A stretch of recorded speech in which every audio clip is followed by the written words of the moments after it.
Монголын мэргэжлийн нэгтлэн бодогчдын институт нь 4000 гаруй гишүүдтэй. Эдгээр гишүүдийн 2000 гаруй нийслэл хотод байдаг.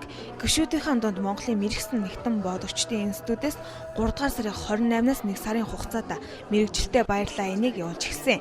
Монголын мэргэжлийн нэгтлэн бодогчдын институт байгуулагдсны 20 жилийн ой хүрээнд явуулж байгаа энэ аянаар гишүүдэд шинэ мэдээлэл хүргэх, бүртгэл, аудитын үйл ажиллагааны ололт амжилтыг гишүүдэд танилцуулж байгаамаа.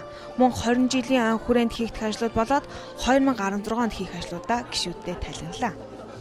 Одоо ер нь бүгдээрээ нийлээд бас мэргэжлээ хөгжүүлэхийн тулд ямархай ажлууд хийх талаар зөвлөлдөж дүүргээр ингэж хамтарч байгаа ярилцж байна.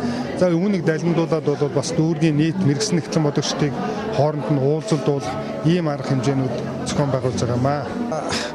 Мэргэжлийн нэгтлэн бодохын 20 жилийн ойг тохиолдоод Монголын мэргэжлийн нэгтлэн бодохын институтээс одоо тодорхой төлөвлөгөө ингээ гаргаж илж байгаа.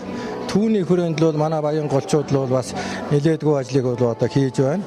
Одоо өнөөдрийн хувьд л одоо энэ Баянгол дүүргийн мэргэжлийн нэгтлэн бодохуудын одоо уулзалт, цуглаан семинар ингээ зохион байгуулж байна.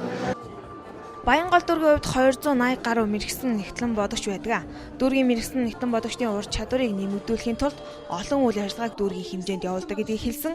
Тус аяныг дүүрэг болгоны хэмжээнд өрнүүлснээр мэргэжлийн нэгтлэн бодогчид ёс зүйгээ дээдлж, нэгтлэн бодогчид хоорондоо танилцах, бие биенээсээ туршлага судлах боломж бүрдэж байгаамаа.